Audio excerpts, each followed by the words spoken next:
Hey everybody, Rosematter here, and welcome to part 5 of my House in Fata Morgana Let's Play.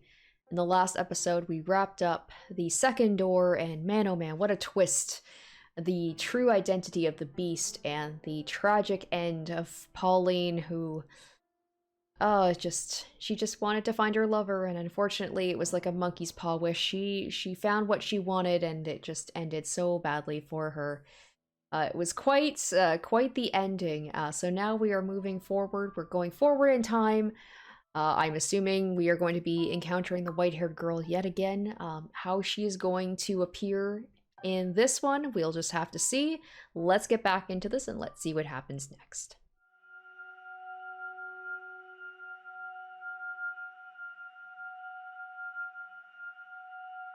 Alright, we are jumping quite a bit ahead, so 1869. Alright. I wonder how, like, far this goes. Like, how many doors are there, and, like, how will we go to, like, recent times? Like, present times? Like, how far ahead? That era was a rat race of innovation and development. The smoke was so thick you could hardly see more than a few feet ahead of you. I could compare it to a dense morning fog, but that might give the impression of beauty.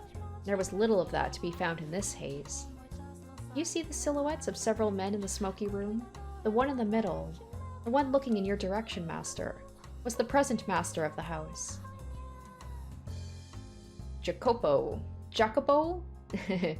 You guys can let me know in the comments how to pronounce it. I'll just say Jacopo for now. His name was Jacopo, and though he dressed in such fine attire, I sincerely doubt he understood how splendid the furnishings left in the mansion truly were. I am a faithful servant of this house, and I would not, for the life of me, dare speak ill of my master. However, this is a time long past. I imagine God would be so kind as to turn a blind eye to a bit of honesty. I was not terribly fond of my master back then. He had wavy hair the color of over-dried tea leaves, a piercing gaze, an arrogant smile, and he wore a hat that made him look rather haughty. He put his trust only in money, renown, and rank. He loved only the iron and steel that had revolutionized so many industries. He had not the slightest bit of love or care for other people. At the very least, that is what I believed at the time. Take a look around the room, Master. Jacopo had remodeled it into a recreation area. A billiards table sat in the center of the room, and the downward-facing lights hanging from the ceiling were special made. The lights shone upon the dark green stand like a stage. Cigars and bourbon lined glass cases installed in place at bookshelves. The cases were always fully stocked, their contents available to partake of readily. At that particular moment, as he had many times before, Jacopo had invited several friends and acquaintances, and they were entertaining themselves.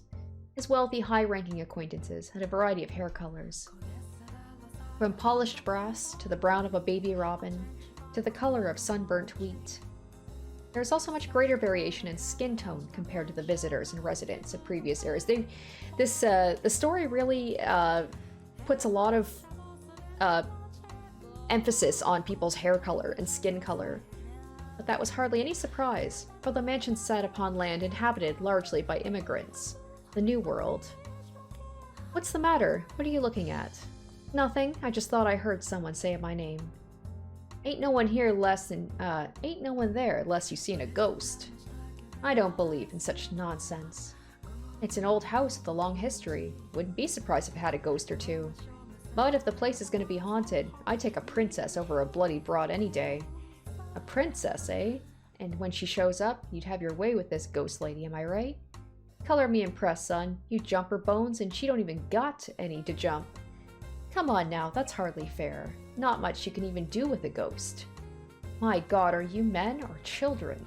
This is my house, and I would rather you didn't talk about it like that. Just the blatherings of a couple of drunks. Pretend you didn't hear nothing. For the love of God. In any event, whatever happened to that printer you invested in? I haven't heard their name come up in some time. Ugh, can we please avoid that topic? It's been quite the headache for me. I thought it'd pay off, but... It always sounds... let's try that again. It always sounded sketchy to me. I'd recommend you pull out, unless you want to find yourself with nothing left but a nice fat pile of debt. You could have mentioned that before. Ugh, this is killing me. The men's deep voices resonated in the cloudy room. As they imbibed alcohol and puffed on their cigars, they conversed mostly about business and money. Jacopo and the rest of the men were a breed known as investors. You might also call them tacticians. They survived on information attained before anyone else, by making swift decisions and having foresight. Though instead of flesh and bone, their soldiers were made of ink and paper. To an outsider, this meeting might appear to be a congregation of friends, but in reality, they were observing one another, gathering information and anything else they could use to get ahead. At times, money and information were exchanged directly, and when they were no longer of financial value to one another, their relationship would pop like a bubble and dissipate into nothing. But you know, Jacopo, you can't be too sure this railroad you're so passionate about is going to bear fruit neither. You don't even know if it'll get finished. And even if they do connect the tracks, will it really be in any shape for people to ride? It's a pipe dream, this transcontinental railroad of yours. Jacopo went silent, but I am certain this is what was going through his head. You're a bunch of damned imbeciles if you can't see the entire country's put their weight behind this endeavor. This is why you have so much trouble making even a few thousand. At the time, a great railway was being built across the breadth of the continent. Construction was spearheaded by two large rail companies in competition for both prestige and a bigger share of this massive national enterprise. The Union Pacific Railroad Company started building from the east, and the Central Pacific Railroad Company from the west. But government bonds alone were not enough to finance the massive undertaking. By the way, there have been some less than pleasant reports about workers dying on the job at the company you chose, Central Pacific. Ah, you mean how they're using explosives to blast through the mountains? Making quite a bang they are. But if this gets to be much bigger of a fix, they're not going to be able to continue construction. You should at least put your money in the more sure bet of the two, the Union Pacific. It'll cost you to hire replacement workers. If they keep kicking the bucket, you're going to have trouble finding more. My goodness. And here I thought you all had spines. You think we're going to run out of workers just because a few ate it? Ha! There's so many we don't even know what to do with them all. There's not a chance that well will dry up. And if by some chance it does, all we have to do is scoop up a ship full of blacks or yellows. Oh gosh, well, I mean, I guess it's the 1800s. Oh, but that's, oh god, it's just it'd be kind of awkward to say. You won't get anywhere if you spend your time worrying about a few measly laborers. This is an endeavor backed by the entire nation. Their deaths are honorable in service of their country. The biggest loss is not of people's lives, but of time. The longer a project takes, the more money it costs, and the less profit we make. I'm in agreement with the maid. I have a feeling I'm not going to be a big fan of this guy. I mean, so far the story's been good about making characters three-dimensional, but oof, not giving a good first impression. What we seek is rapid progress, even if the methods to obtain it are messy or deadly. The other men in the room chuckled uncomfortably at Jacopo's distasteful choice of words. Do you agree with his way of thinking, Master? Perhaps he does have a point, in that great sacrifice is necessary to accomplish great things. And it is true that tragedy often lies in the shadows of the splendor of times long past. Furthermore, the way people see the world changes with the times, so I hesitate to criticize him too severely. Now, as I am sure you have already picked up on, he was an investor who had put money into a railroad company. He also possessed several crude oil refineries, riding on the world's second wave of industrial development. The mansion too bustled with life in a way it never had before. Dozens of maids, including me, gardeners, chefs, sculptors, artists. At times, we even had writers coming in and out of the house. There was rarely a moment of silence. However, I was not terribly fond of the hustle and bustle personally. But please do not get me wrong. I am hardly opposed to the mansion being cheerful. It was just, how should I put it? The splendor of the time seemed superficial, heartless. It was as though everyone was being rushed along by some unknown, invisible force. Part of it was, I expect, caused by the growing divide between those standing at the top and sitting at the bottom. Or perhaps, the mansion was simply taking after its master. There's no time to waste. Everything is resting upon the success of this project. Whatever it takes, I will ensure it happens. I need more money and more power. Suddenly, a restrained knock on the door stopped his train of thought. From beyond the door came a woman's voice, gentle as a soft spring breeze. "Pardon me, I have made some tea. May I offer anyone a cup?" And there's the white-haired girl. Oh, she looks very pretty in this one. I was gonna say, very different than I would expect from a maid's outfit. It's like she's dressed like a royal. When the door opened, in it stood a beautiful woman with pure white hair. It was indeed her. Are you surprised? Not really. Or did you anticipate her appearance? They called me out. Though she was not the same age and dressed differently, the white-haired girl, whom you saw fall into the hands of misfortune in the era of roses and the era of beast, was present in this era of innovation. Furthermore, oh, that's why. I assumed she was a maid. That explains why she's dressed so nicely. I like how she's got the roses as like a kind of I mean, it's called Rose Manor, right? Makes sense. Furthermore, she was Jacopo's wife. Tea? I don't recall asking for that. When were you asked to make it? I wasn't, but I had these leaves with the most wonderful aroma, and I thought you might enjoy. Shut your trap and know your place. What do you think we have all these maids for? Hey now, no need to treat your lady like that. She was just trying to be courteous. Oh yeah, I'm not gonna like this guy. These are my personal affairs. Please keep your comments to yourself. His friends were unsure how to react, but ultimately nobody stepped in to stop Jacopo. They merely shrugged, tossing glances at one another. Jacopo stomped over to the white-haired girl. He then grabbed her by the arm and dragged her from the den. What the hell do you think you're doing? I have told you time and time again to stay away from that room unless absolutely necessary. I'm sorry, but I made tea and... Shut up about the tea already. You think we're having tea parties in there like a bunch of prissy nobles?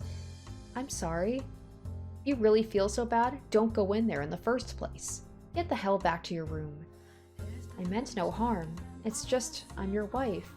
I thought it'd be nice if I could do something. Like I've told you, that's not your job. Don't show yourself in front of the other men. I have nothing else to say to you. Got it? Now scram. Sakes alive. First them, now you. It's driving me up the wall. What is it? I told you to get out of here. Right, but, what? When will you spend time with me next? It has been some time since we last went out together. But we don't even have to go out. Just having dinner together would... How many times are you gonna make me repeat myself, you worthless tramp? Are those ears only for show? Go back to your goddamn room. My apologies. Looking utterly downtrodden, the white-haired girl made her departure. Such a piteous sight she was. As he watched her go, Jacopo merely snorted. Just thinking about the way he behaved then angers me.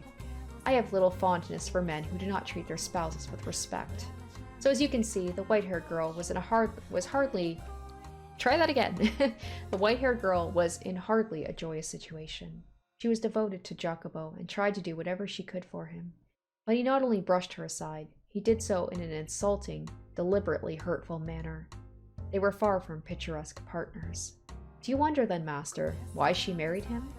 The answer to that question will come to light in time. For now, let us follow her.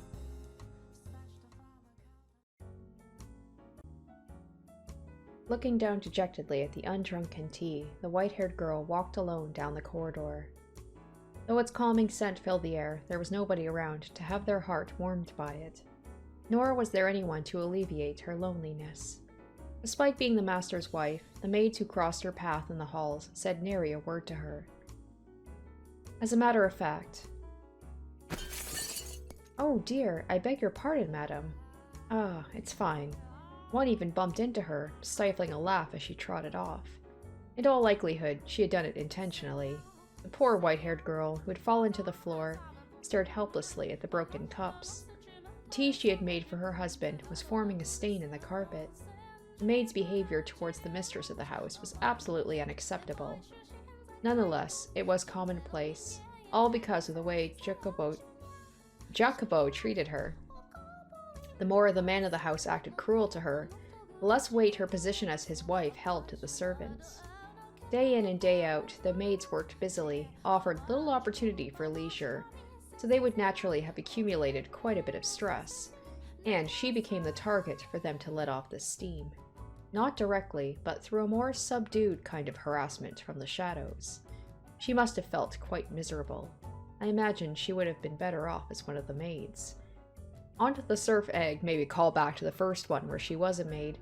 On the surface and in front of others, they showed respect for her as Jacopo's bride, but behind closed doors, they acted very much the opposite.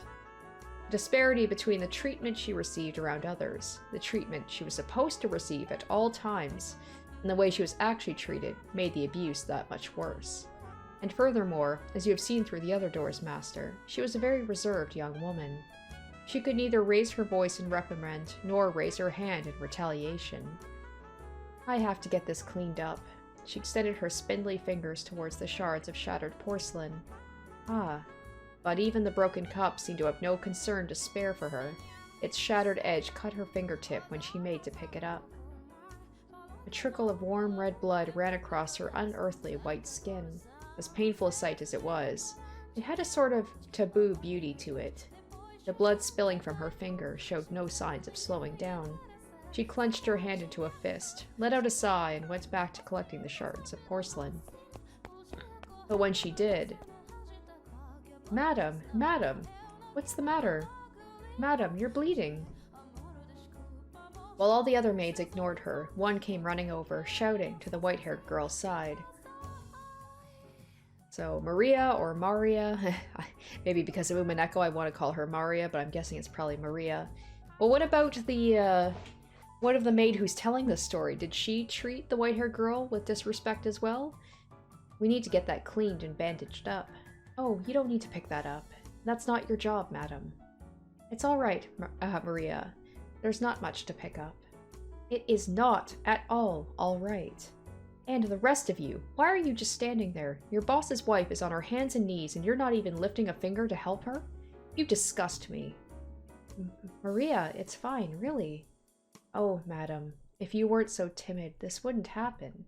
You're allowed to yell at them, you know. It's all right, really. It's my fault.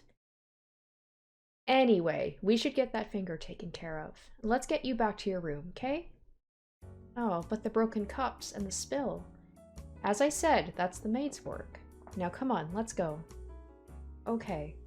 And the rest of you, get this mess cleaned up. She roared like the wind in a thunderstorm. The other maids stood there dumbfounded, watching as she and the white-haired girl disappeared down the hall. But they were soon frowning and grumbling to one another. She thinks she can act all high and mighty just because the master is fond of her. At least she seems to have someone on her side. The woman's name was Maria. She was one of the maids, and she was the one person in the mansion the white-haired girl could think of as an ally. Though her husband paid her no mind and the maids made her life miserable, just one person, Maria, treated her with respect and kindness. And I'm sure you can readily imagine just how much of a lifesaver that was for her. I too found myself somewhat relieved that Maria was there for her. Being a servant of this house, I was also one of the maids working there at that time. However, I was unable to involve myself to any great degree in her fate. This meant that there was little I could do to assist her, even in times of pain and unpleasantness. The best I could do was pray that Maria would continue to lend the white-haired girl her hand. Why is this maid the one who's narrating? Why is she speaking like she has, can't even be at least kind to her? She's speaking as if like she's speaking from the outside, like she has no say in anything. And that does it. Thank you, Maria. You're always such a big help. Oh no need to thank me. I just did what any good maid should do. No one else in this room, no one else is in the room, Oh, right. Then I can drop the act? Man, I just can't get used to talking all stuffy.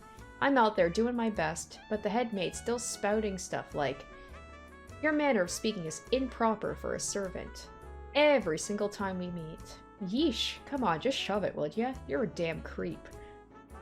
Now, you mustn't speak of her like that.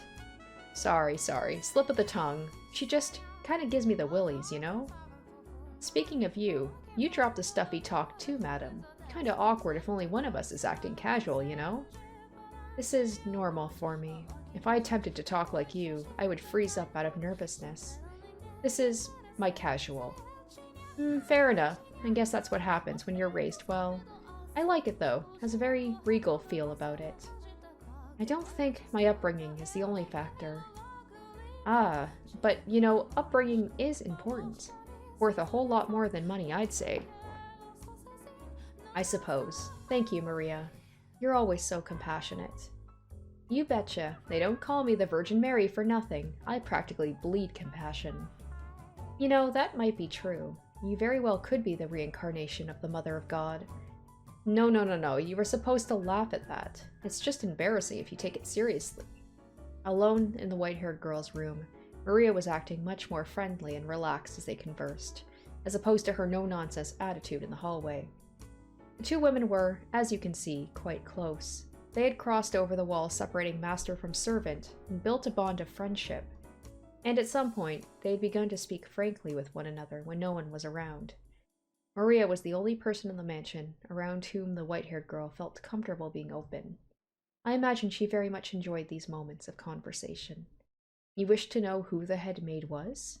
It's her, obviously. My. Are you sure you want to ask me that, master? It's the whole thing about, like, as soon as Maria said that she gave her the willies, I was like, okay, it's the maid who's narrating, because, who was it?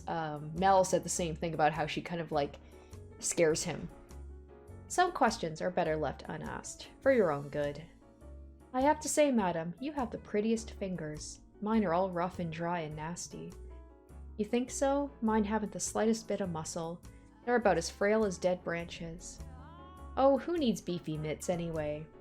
I still think healthy-looking hands like yours are far more attractive. What? What's to like about these things? Women all over the world dream of having hands like yours. Slender, feminine, and perfectly cared for. I don't know, just looking at them lights a fire in my loins. Are these two gonna be more than just friends? I feel like it's leaning towards something else.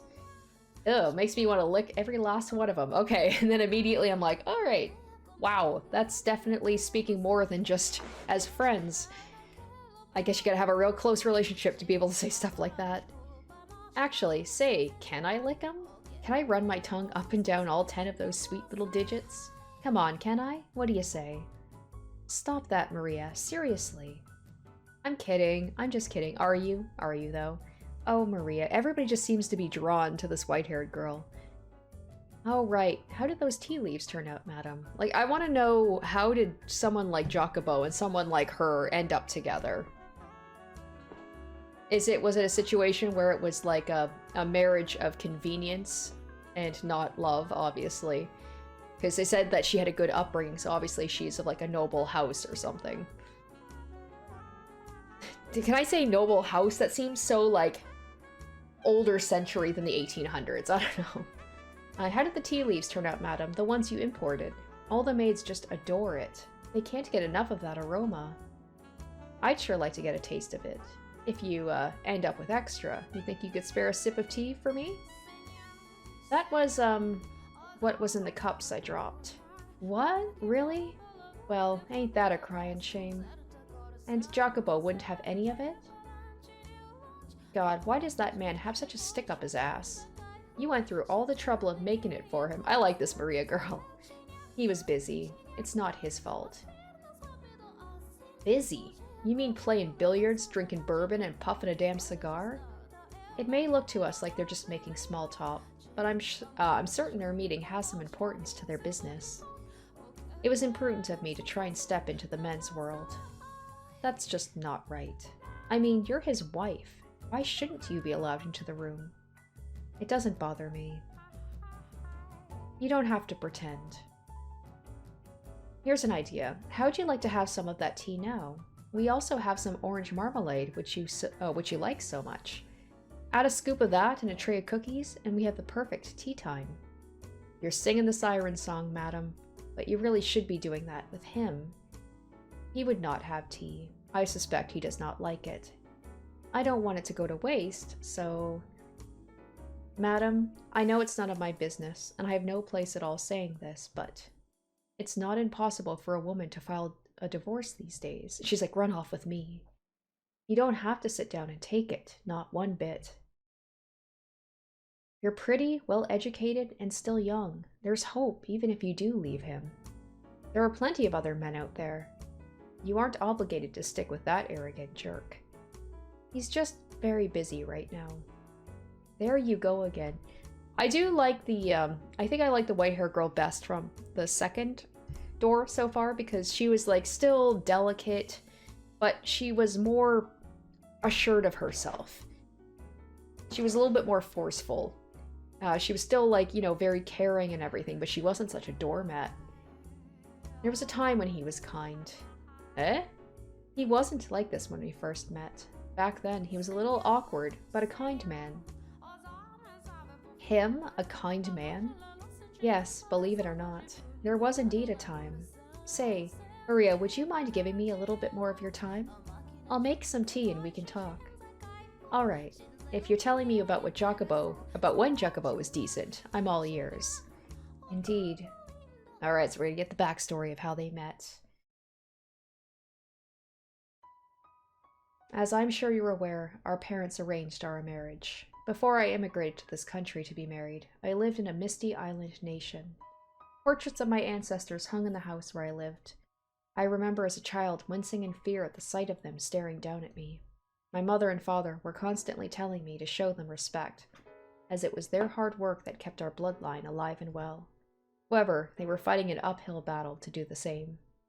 It would have been clear to anyone reasonably perceptive that our house was coming tumbling down. Valuable furniture and paintings slowly disappeared, and eventually the portraits were gone too. As our house collapsed, so too did my parents' health deteriorate, robbing us of any source of income. And though I was educated, I lacked the skills necessary to obtain work. Just as we were about to run out of money and options, my parents received Jacopo's parents' marriage proposition. Both our families stood to benefit from the arrangement. I had social status, and he had wealth. We each had what the other lacked. One needs more than money to make it in the world. Without at least a semi-reputable name attached to you, you're liable to get laughed at most social gatherings. I first met Jacopo here, in this country. We didn't even know what the other looked like until our wedding day. To be quite honest, I was scared to death at first. I was so nervous. What kind of man would he be? Was I to be wed to some middle-aged stranger? We were not marrying because we had fallen in love like a normal couple. I knew I was in no position to be concerned with such things, but when I thought about our future, I shook with fear. But the man I saw through my veil at the wedding was remarkable. He was very young and had strong masculine eyes, and at the same time, he too appeared nervous. He was shaking as much, no, even more than me. Seeing that, the priest gave an impish little smirk when he asked Jacopo. I keep saying Jacopo, it's Jacopo, or it might not even be Jacopo, it could be something completely different. When he asked Jacopo if he vowed his eternal love to me, I counted myself among the happy. And I still do, for in that moment I experienced true love. You wanted to hear about when he was kind to me? Well, after the wedding, we were given a week to ourselves. I suppose you could call it a honeymoon, though we didn't take a trip overseas, or even go very far at all. He looked at me with uncertainty and asked, "Where would you like to go?" I beg your pardon? That's what this week is for, right? I'll consider granting your request, so tell me where you want to go. This is all so sudden. Nothing? Well, this whole engagement was spur of the moment. Normally, we would have planned a trip in advance. But unfortunately, our purpose is served so long as we act the part. You must be disappointed you have to plan your honeymoon as it's happening. No, what? Speak clearly. I don't like it when people don't speak their mind. And now he basically has a doormat for a wife and does not let her speak her mind at all. I'm sorry, but I'm happy. Even if this is a political marriage. Well, you're quite the positive thinker. Your parents say something to make you think that way? Maybe he's a jerk because maybe he was in love with someone, and then he was kind of forced to marry someone he didn't even know, so maybe he has some, like, animosity towards her for that. He still kind of come off as a dick even during the part where he's supposedly nice, but the fact that he's actually, like, thinking about her and asking her what she wants to do is probably way more than you could expect of him these days. Well, either way, if you're so glad to be in this arrangement, then hurry up and decide on a destination. Though there is a limit to how far we can go. If you want to take a trip, I'll consider it. What? Is something funny? It just seemed comical to me our honeymoon has begun, and we're only now deciding where we want to go. Not in a bad way, though. I'm glad our parents didn't arrange everything for us. Perhaps you've heard, but I'm quite sensitive to sunlight, and not in the best of health. So, it would be rather trying for me to spend a full week out of the house. We couldn't go on a trip, but if it's not too much trouble... Speak up. Could you show me around town? I'm new to this country and unfamiliar with its customs, and I'm rather afraid to go wandering about on my own. Show you around. Yes. Would that be possible? On a rare bit of time off, you ask me to show you around town? Is that really the most exciting idea you have? I'm sorry. If, there's somewhere you'd like to go, I'm fine with that. I will accompany you anywhere. As if I could drag someone who just professed to being sickly all over the country. My god, I've lost all interest in a trip. Like I said, even when he's trying to be, like, considerate, he still kind of sounds like an ass. Hello? What are you doing? Go get ready, now. I beg your pardon? Didn't you want to see the town? You will show me around? You're the one who asked. Not like I have any other options, so yeah, I'll show you around. Thank you. Don't just stand there, you dullard. Get a move on. Oh, one moment. Wait for me, please. I gotta say, he's still not appealing to me. Like, this was him at his best, huh? He hurriedly climbed into the carriage he'd called for, a look of frustrated displeasure on his face. And then, as if he had forgotten about me until that moment, he returned, grabbed me by the arm, and led me into the carriage. In retrospect, I realized he was not being very gentlemanly. But I was pleased he was making an attempt to interact with me at all. As the carriage trotted down the streets, I saw so many new things. I had spent most of my life cooped up inside at home, so it was like stepping into an entirely new world. And add to that the rapid industrial advancement currently taking place.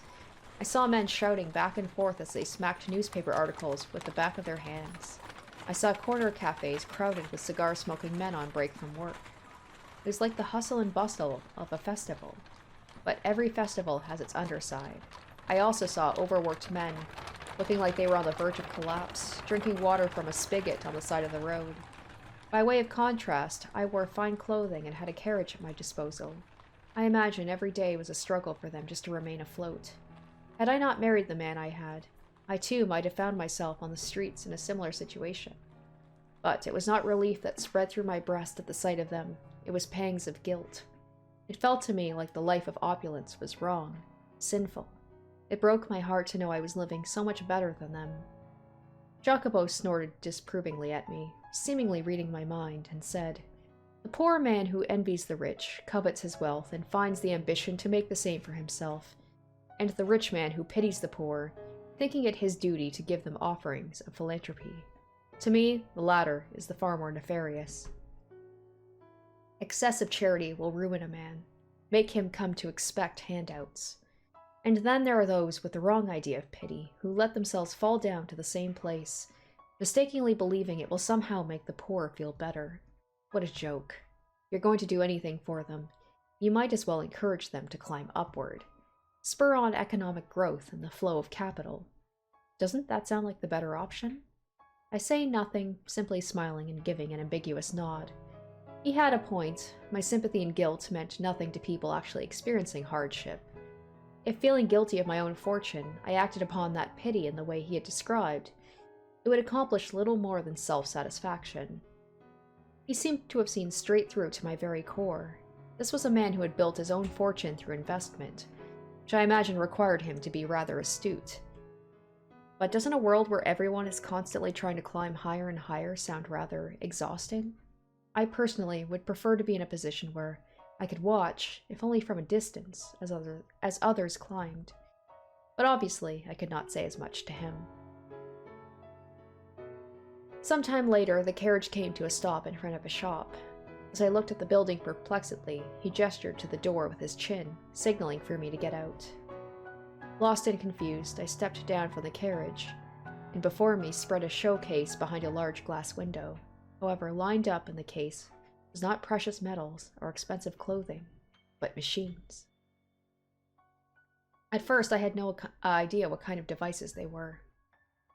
Have you never had your photo taken before? Oh, they're gonna go get their picture taken?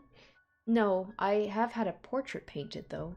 Are these machines for taking photographs? A portrait, eh? Why am I not surprised? I did not mean to boast. Go on, get in. Ah, please, wait. Wait for me.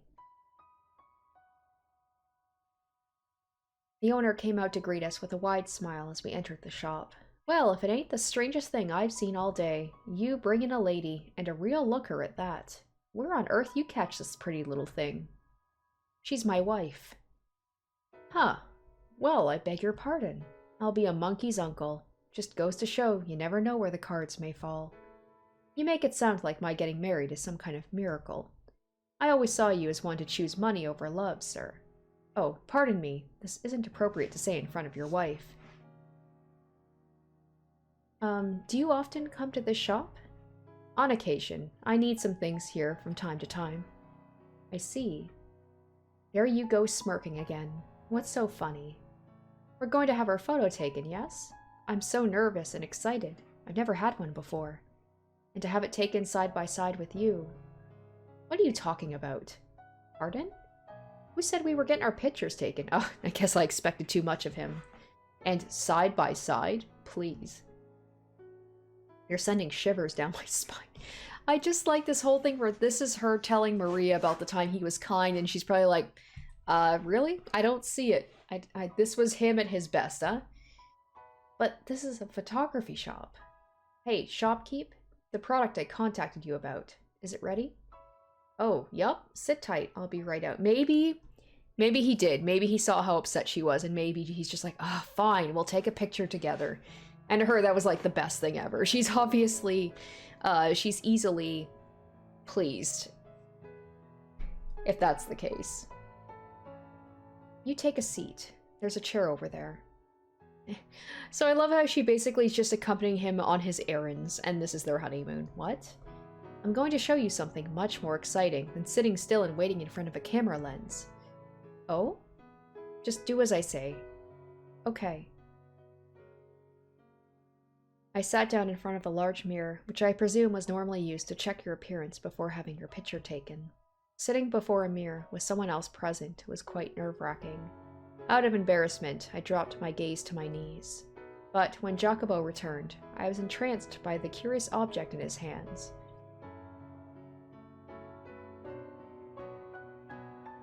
What is this?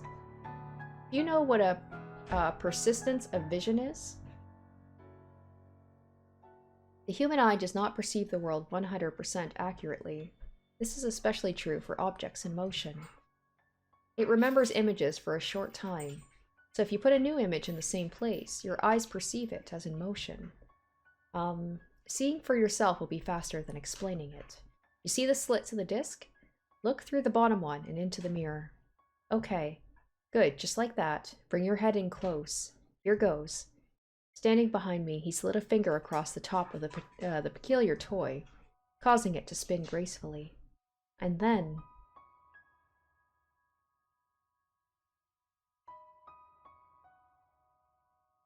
Ah, so, what do you see? They're dancing. A man and woman are dancing. It sounds like you're not having any trouble seeing it. Are they dancing well? Yes, they are. It's the most adorable thing. What? Adorable? That's funny. I asked to have it modeled after a ballroom dance. Yes, it's a very elegant dance, but you see they're small, like little dwarves, which I thought was kind of cute. And they seem so close, going around and around without ever letting go of each other's hands. This is incredible. Why does it look like they're dancing? They were all lined up in a row a few moments ago. Goodness, I just explained that to you. It's playing a trick on your eyes. What you're seeing is lots of different pictures in a short period of time. To put it in words you might understand better, it's an illusion. Your eyes are being fooled into thinking the image is moving. An illusion. But they're dancing. They really are. And they look like they're having a wonderful time. Are you sure it's an illusion and not something else? He's like, do you think that there's tiny people in this, like, contraption that are dancing? Really?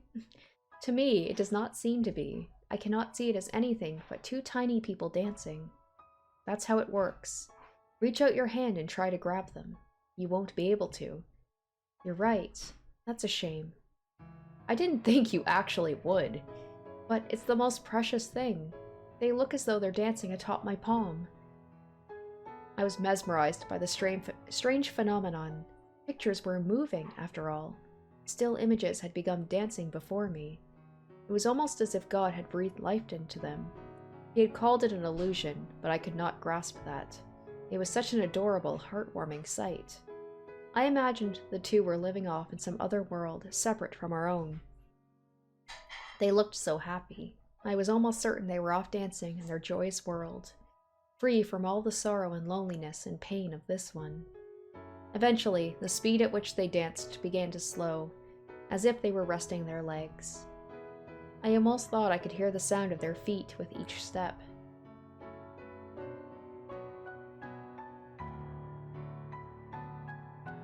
Ah, they've stopped. They can dance forever. They don't get tired. I see. I'm amazed that such an incredible device exists in this world. It makes me wish I'd gone outside sooner. I'm sure someone from as distinguished a house of yours has seen plenty of amazing things with your family. Hardly. I rarely ever leave the house. I'm ignorant about the ways of the world. If you had not told me, I would have probably never known about moving pictures. The illusion of moving pictures. Do you like it? Yes, of course. More than the portrait you had painted? Yes, I do. The painting was wonderful too, but you can't seem to make up your mind. Go on, tell me. Which do you like better, the portrait or this? I like this better. I see. He looks somewhat pleased? Though, when it comes down to it, this is a simple trick only a child would fall for. Wow, even like when he actually seems like he's being nice. He's just like, your dumb, idiot child brain is being fooled by this. Then I suppose that makes me a child. If it means I get to watch something as splendid as two tiny people dancing, I'll happily fall for the trick. Quit describing it as two tiny people dancing. You're going to lose your head that far up in the clouds. Oh, I'm sorry. I do not know how else to describe it, though. It's a toy called a, phenakistoscope. She's like me. Phenakistoscope? Phenakistoscope. Wheel. Close enough. It was invented around 30 years ago. I had the shopkeep make one modeled after the original design. So the shop owner drew this? He did. A lot better than you expect, isn't he? Yes, indeed. I'm surprised he could draw something so cute. Say that to his face and he'll go red as a beet. What I'd give to get a load of that. You should tell him the next time you see him. He's a sweet man. Despite how he looks, you mean. It's not right to judge people based on their appearance. I'm just kidding. Don't take it too seriously. The shopkeep here loves new technology. The phenakistoscope is one such invention that caught his eye. You can trick the eye into thinking drawings are moving. Using a sequence of photos, you can perhaps make it seem as though real people are moving too. And if it becomes possible to show those images to many people at once, these developments could broaden the options artists have to express themselves. Not drawings, but photographs? Yes, photos. By taking hundreds, or perhaps thousands of photographs, it would be possible to reproduce the world as we see it. This room, people walking down the street. There's no point to recording boring, everyday life, though. If you're gonna leave a record of anything behind, it should be the projects and enterprises that move nations. Say, for example, a moving record of the opening ceremony of the railroad. That would be something worth watching. And then in time, it would expand beyond a mere record-keeping technology and find its way into the hands of artists. Is such a thing possible? You must remain still for a long time just to take a single photograph. Right now it isn't, but eventually it will be. And I'm not simply fantasizing here. So in some ways he's right about, like, he's got a good perception about how things are going to be in the future, but when he was saying that things about, like, nobody wants to record mundane stuff, and then I just think about, like, people online who just record, like, themselves just doing their everyday life and getting millions of views for it. In that case, maybe not so correct. Is that so? It sounds so very futuristic. Do you... what? Do you want to support people who work on that sort of thing? Is that why you're friends with the owner? It has nothing to do with my wants. I merely think there's money in it. A rich star for entertainment. An artist create that entertainment. I have no interest in their pretentious self-expression. I just want their money. What? What's so funny? You look like you're enjoying yourself. Honestly, it's just about the money. As you say.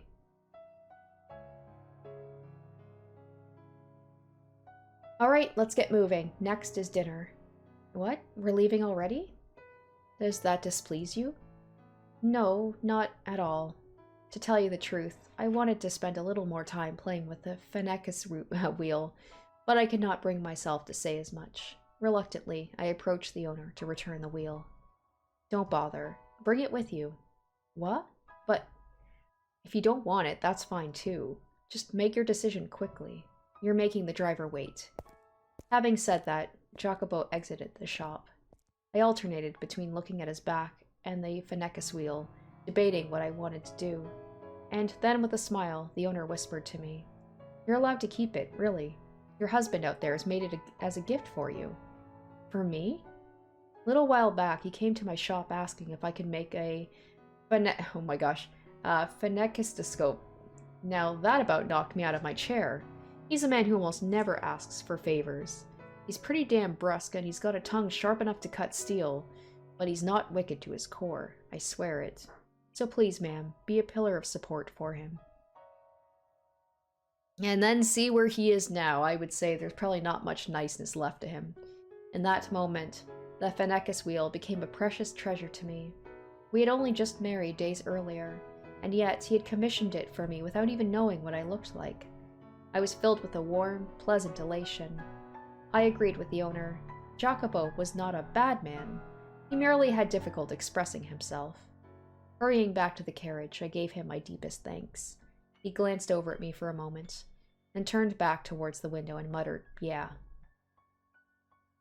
From there, we went to a restaurant for dinner. You call this a pizza? The crust is an atrocity. It's like I'm chewing on rubber. Ah, he's a Karen, though. How can you wave my country's flag and not serve spaghetti? Do you have any shame at all? This wine is pitifully unbalanced. Far too high levels of acidity. Listen to me carefully. The house wine is the face of a restaurant. He complained about every little thing. It was a complete disaster. But, curiously enough, I was not at all put off by his behavior. When the sun set, the carriage made its way to a nearby hill. The cool nighttime breeze felt wonderful on my skin, flushed from the alcohol, and the lights from the gas lamps had a comforting warmth to it. Though Jacopo had complained about the quality of the wine, once he had intoxicated himself, his mood improved visibly. It made him unexpectedly talkative. Look out at the city. A gloomy town that shuts down at night isn't suited to expansion or growth, but this city isn't like that. You can see people walking beneath the lamps, and you can hear the bustle of them talking. This is a city that still has plenty of room to grow. As they ride the rising wave of the economy, many, many more people will gather here. More people means more money in circulation. More money in circulation means the city grows, companies are founded, and more goods are bought and sold. Will it really change so drastically? It can be difficult to see what's happening from the inside. The majority of people just go about their daily lives, and the next thing they know, things are different. No, I'd wager most don't notice the changes at all. Only those with eyes sharp enough to realize what's happening can see success. I cannot afford to overlook even the most minute change. Do you have a dream of some kind? A dream? I'm not sure if it's easy enough to attain to call it a dream. Others might call it greed, or perhaps ambition. Don't laugh now. My intention is to make the world mine. The world. Yes, the world. And to do that, you need neither physical strength nor kindness, but money and influence. People have no choice but to kneel before those forces. Why are you so intent on obtaining power? Because I want to change my country, I imagine. Your country? You are aware that I, like you, am an immigrant, right? I immigrated from an island in the Mediterranean, though not the same island as you. My country is a peculiar place, where candor and violence go hand in hand. As a whole, the country is on the poor side, and if nobody does anything about that, I am one but of a few of my fellow countrymen who has set his sights on the New World. They are falling behind other nations. If I find success here, perhaps that will catch their attention. But if it doesn't, then my country is doomed to collapse. You have much love for your homeland. My feelings are a little more complicated than mere love. This is kind of like the last one with the guy, and him also having complicated feelings about his homeland. But that's nothing you need to concern yourself with. Well, I'll have to remember not to get myself drunk around a woman again. Forget everything I just said. It's about time we head back to the house. Alright, but, what is it? Is it alright if I provide you encouragement as you try to attain your dream? I know my presence is more likely to be a hindrance, but I would like to be there to watch as you trek forward. I suppose, do as you wish. Thank you. You have my support, then. Darling? Ugh, sent a shiver down my spine. Though not an unpleasant one. I am glad to have you as my partner. Well, if I know that he meant that in a good way, I wouldn't have made myself sound so disgusted when I was like, "Bleh." And that is probably the nicest thing he has ever said to her. I was without a doubt happy then. His smile, the things he said, the phenakistoscope wheel he gave me, they were all undeniably real. And those memories give me the will to wait, for the day things to go back to the way they were. They allow me to believe.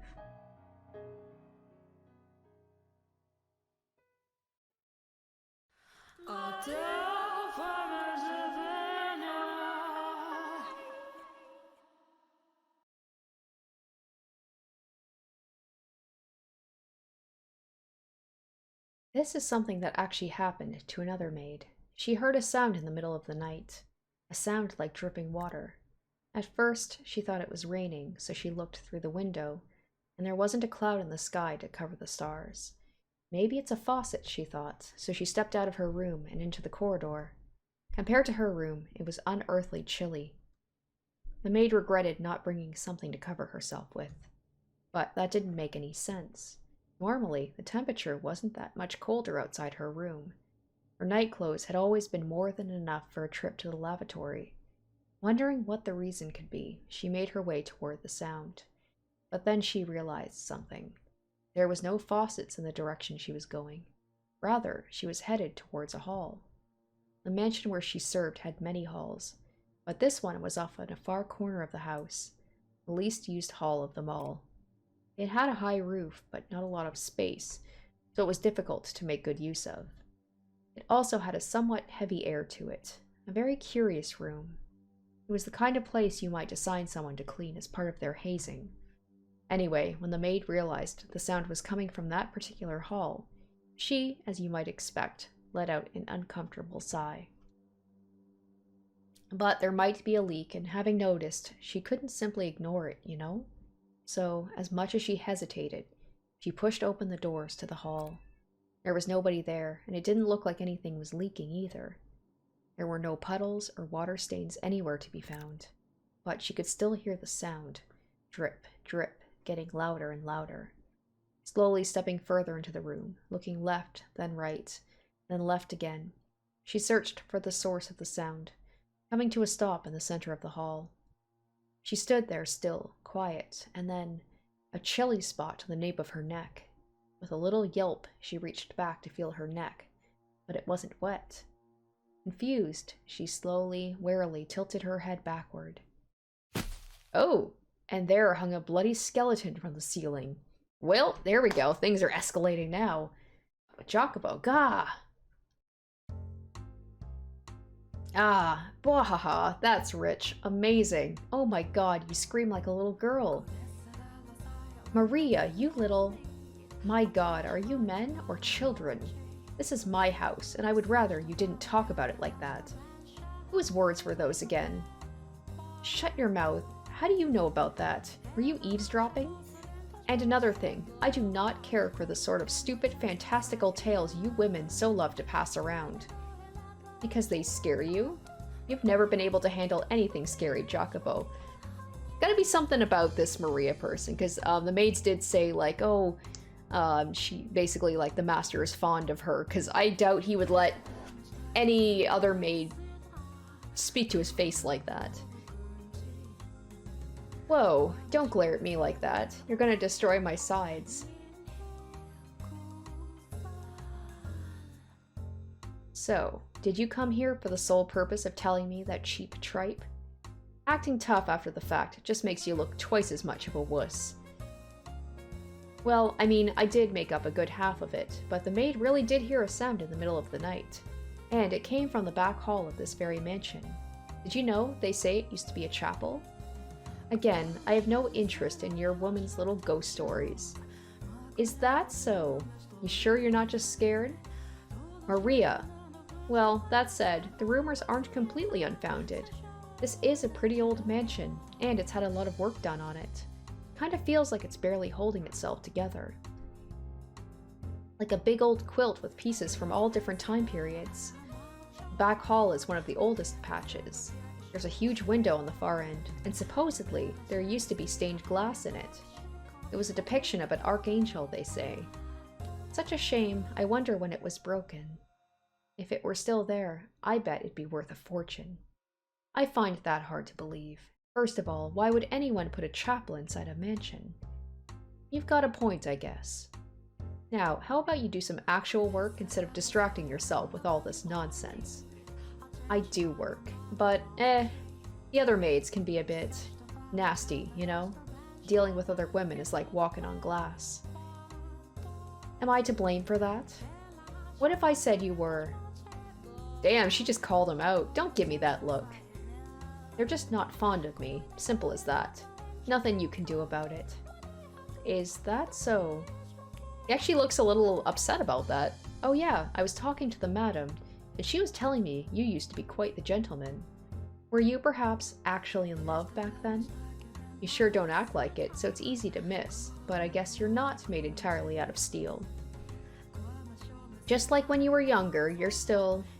Do not speak of that. Okay, so maybe they must know each other from, like, when they were younger.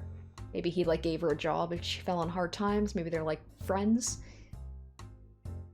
The past is not worth remembering. It is unnecessary. So to you, the past exists just to be cast aside. Nah, it's not important. You don't want me to talk about it. I won't talk about it. But your wife... Never mind. I'll leave you two. Or I'll leave you be. I have to get back to work soon, or I'll be staring down the head maid's arctic smile. Alright. If the fancy strikes me, I'll drop by and we can trade more ghost stories. Maria. What? No ghost stories? No, not that. I have not forgotten those days. But, no, There's obviously some history between these two. I'm curious about that. I'll be off then. Alright. If the fancy strikes you, drop by and we can trade something other than ghost stories. Well, haha, what'd I tell ya? I'll consider it. Goodbye. God damn it. I can't escape anything.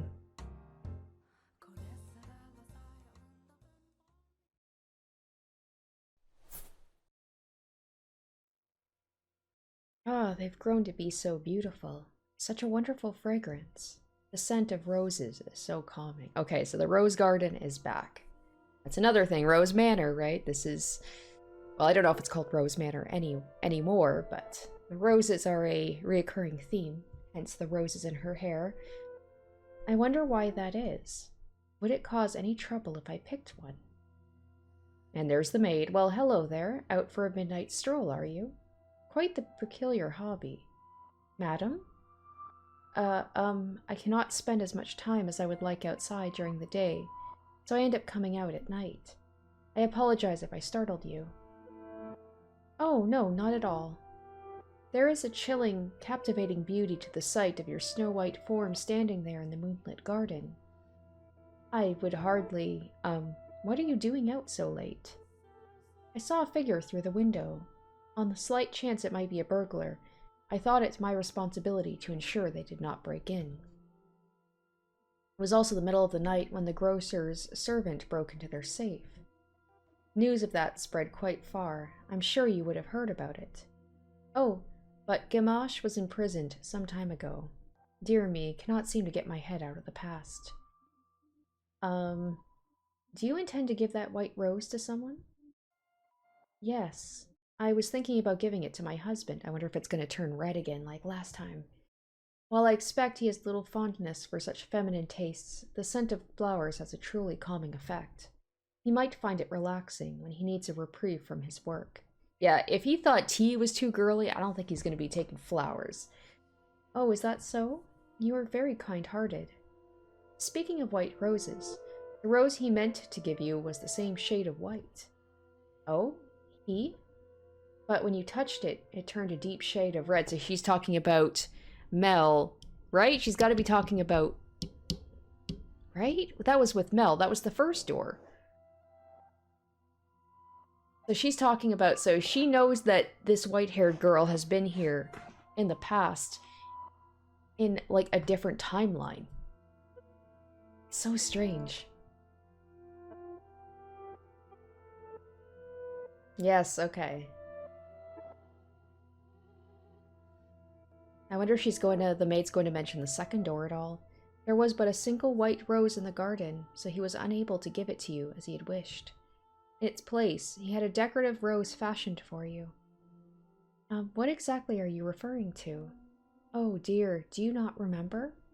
Then I am to assume you have forgotten what happened to the rose accessory as well. He was unable to give that to you either. But that time, because you rejected the gift. Like, this is the first time I think I've heard the maid straight up, like, do a callback to a previous door. I'm not criticizing you for that decision, of course. You have a perfectly good reason for not accepting it. Heartbroken from having lost you, he buried the rose in this garden. Over the years, the roses in the garden withered away, and in their place grew a thick, unsightly nest of weeds. Many, many years later, that accessory was dug up by a beast. And curiously enough, it had not a speck of rust on it. A beast. Alright, so now we're doing the call back to that. You do not remember him either. And then we also have, like, with the master, this white-haired girl who obviously has no memory of these previous lives she led. The foreign man who, through his interaction with you, almost regained his humanity. I'm sorry. I have no idea what you speak of. The only gift I've ever received from a man is my phenakistoscope. And furthermore, I've only lived in this mansion for a year. While the garden was not as thriving as it is now, it was certainly not in ruins when I arrived. Because I had been taking care of it, yes. But for whatever reason, by my hands alone, I was unable to make it into anything quite as splendid as it is now. Once you arrived and began to work on it, however, just look around. You have restored it to its former glory, the magnificence of the flaxen-haired family's time. I promise I'm not trying to fault you for anything. Now that I think about it, it makes sense you would not remember. Though you are still you are different than before. Different, though not in the sense that you are a wholly distinct person. Tell me, is your name blank again? My name is blank, yes, but you should already know that. So her name stays the same throughout, which we don't know. I'm guessing, once again, it's Morgana. But, yeah, so there's a connection with her coming to this place and things kind of, like, get better before they get worse, it seems like. So she comes in, touches the hearts of the men who live here, but then tragedy befalls them, and then there's also the roses. Again. More proof you are indeed you. Did you know that your current name is pronounced the same as the name of the person you were waiting for? Wait, what? What are you talking about? I have met you many times, and I know of your past, of events that transpired long, long ago. And maybe I'm the master? Maybe I'm the one she was waiting for? I'm telling you the truth. I first came to this mansion just a year ago. Until then, I had never left my country, or even set foot out of my own house. We did not have any servants either. So where then are you saying we met? This mansion, of course. But I'm telling the truth. It was a year ago, shortly after my parents fell ill and received an offer for my marriage. I knew something had to be done. I knew it, and this poor white-haired girl, she's like probably feeling like she's going crazy. I'm telling the truth. If that is what you remember, then I do not doubt you. I feel like the maid is like slightly gaslighting her a little bit. Like, making the poor girl feel like she's losing her mind. She's so unsure of herself. But I also suspect I know why you seem so flustered. Are there moments where your memories seem hazy? When it seems like important details have fallen through the cracks? You needn't fret. One day, eventually, you shall remember it all. One day.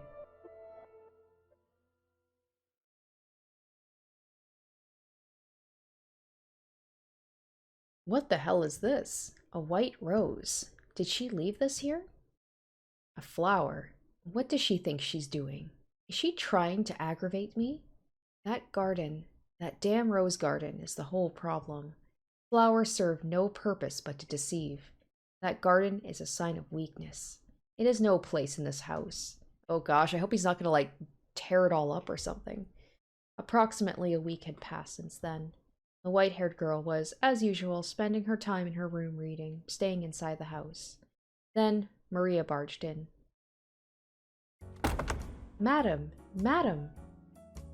Oh my, you're out of breath. What happened?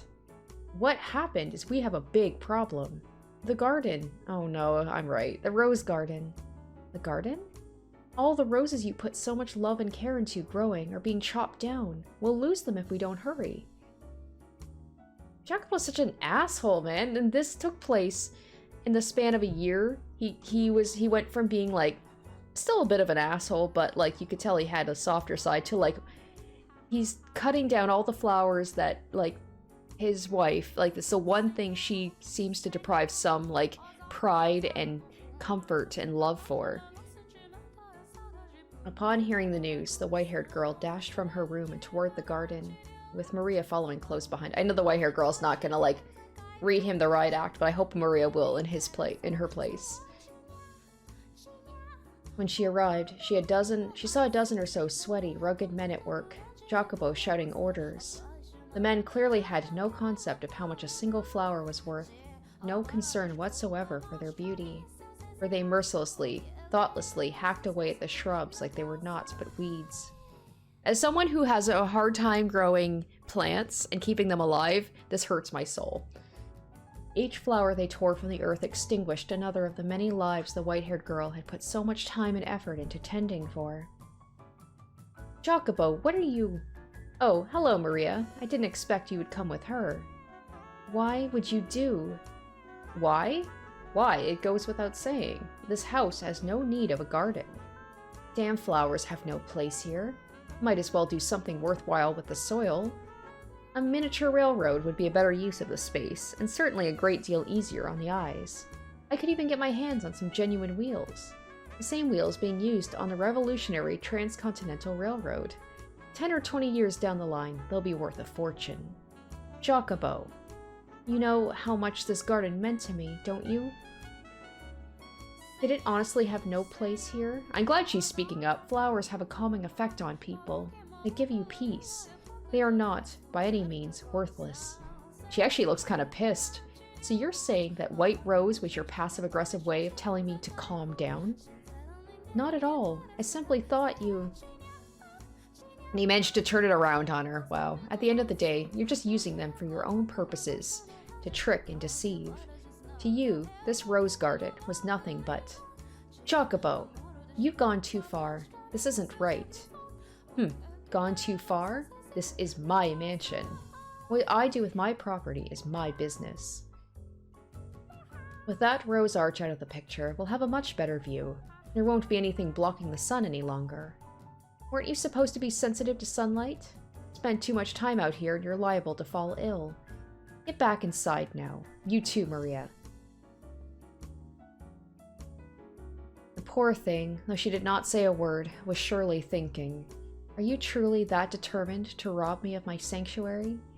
The words twirled around in her head, unable to make the final journey to her lips.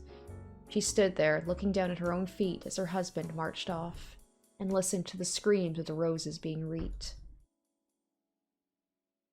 After being torn down by Jacopo, the garden reverted to a state of ruined desolation. A shame after all the work that went into restoring it to the beauty it had under the flaxen-haired family.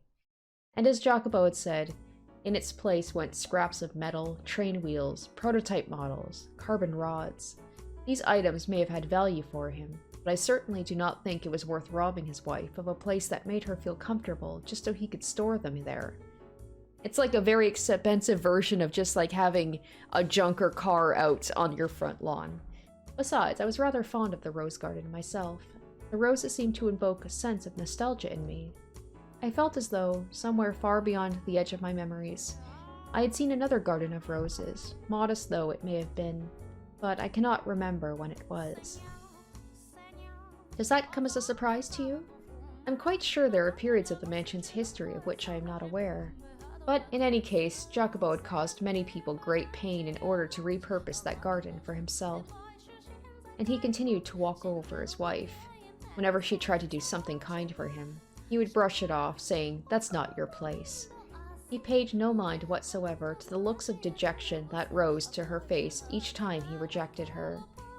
I was beginning to wonder if anything she had said about the man he had been a year earlier, was actually true. And if it was true, would a person really go through such a drastic change of heart in such a short time? What do you think, Master? No, I have spoken enough about me already. I seem to be talking a lot about myself this time. But that is hardly appropriate behavior for a maid. Now, let us return to our tale. That evening, the white-haired girl sat in her room, staring sorrowfully at her phenakistoscope wheel. A small mirror before her, she tried spinning the paper disc, but it was just not the same as before. Her husband was not there at her side, and even more critically, there was not a smile on her face. And then she heard a faint knock on her door. "Who is it?" "It's me, madam, it's me. May I come in?" "Oh, Maria. Of course, come in. What are you doing here at this time of night?" "Was just wondering how you were doing. Should I have left you alone?" "Oh, it's no trouble at all. I'm always glad to have you." "You're making me blush, madam." Ditch the zero, get with the hero, get with Maria. I get the feeling you were a little down in the dumps. So I'm not here because I need to be. I just kinda ended up here, I guess. Maria. I'm sorry, I'm not making any sense. I can be a bit of a busybody, you know? Trouble with boundaries, I guess. I've never been able to fix that. No, I don't consider you intrusive at all. I cannot count how many times your bright smile and cheerful energy have shone a light on me when things were dark. If I didn't have you, I would have given up already. You seem to see right through me. Even now, you're exactly right. I am feeling a little dispirited. That garden was an even bigger life raft than I thought. Perhaps I am being overly dramatic, but the roses were almost like children to me. I get it, I do. You put your heart and soul into tending that garden. It was obvious how much you loved them. Of course it's gonna hurt watching a bunch of men stomp all over your flowers when you cared for them like your own children. Now, I know I said this once already, but you don't need to force yourself to put up with him, really. You don't have to bend to his will just because you're a woman. You can survive without him. Anytime you want to walk away, that's your choice. I mean, I'd sure be lonely if you left, madam. But your happiness is more important than any of that. So, you know, thank you, Maria. I truly do appreciate it. But I would still like to wait for the day I can see his warm smile once more. If you say so, well, in that case, I guess I'll just have to be there to back you up. It'll be alright. You leave everything to this holy virgin. I'll have a stupid grin on my face no matter how down you're feeling. You really are the reincarnation of the Mother of God, aren't you? Oh, you. I told you, it's just a joke. Whatever. So, hey, madam, how about a dance? Oh my gosh, I feel like it is veering into that, and I'm here for it, but these doors never end well. Even if these two do end up together, it's not going to end well.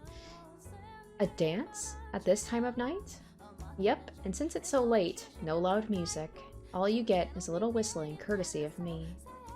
But this room is too small for... We'll use the Great Hall. Wouldn't that put us in everyone else's way? You'd probably complain about the noise, too. No need to worry. Jacopo's out inspecting some factory or something today. After that, he's got a meeting, so he'll be staying the night elsewhere. The rest of the maids are in their rooms, chatting away. No one will notice. Where I come from, we dance all the time. We take eat, drink, and be merry to heart. No food or drink for us, but we absolutely can dance. Dancing's a great way to forget all your cares. I'm not too much of a dancer. No big deal, nobody's watching. Come on, put on a little fancy perfume, and let's have some fun. I don't have any perfume, though. Didn't think so. You've got all the right ingredients, madam, but you don't try to make anything special out of them. You've got so much potential, but not even a decent-sized wardrobe. At the very least, you should wear some perfume. Which is why, ta-da, I brought some with me. The maids are in love with this stuff. It's a big hit with women all over the country. The base is vanilla, and it's got several other fragrances mixed in. Give it a try. It smells divine. But, Maria, Come on, what's the harm? Just a little splash on your wrist, like so. What do you think? You were right. It smells wonderful.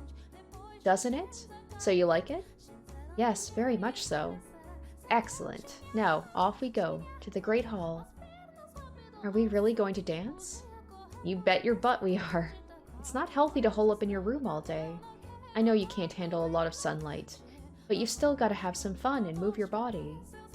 Come on, let's go. Oh, Maria. Though she looked outwardly uncertain as Maria led her forward, hand around her wrist, the white-haired girl seemed to be enjoying herself on the inside. Having spent her life without a single friend, she never dreamt the day would come when she would find herself being dragged through the empty halls of a dark mansion by another woman. Maria's presence seemed to shine a light upon the quiet corridor. It would have been a very lonely trek without her. Maria spun around, gave an impish smirk, and raised her pointer finger to her lips with a soft shh. The sight of it caused the white-haired girl to chuckle quietly.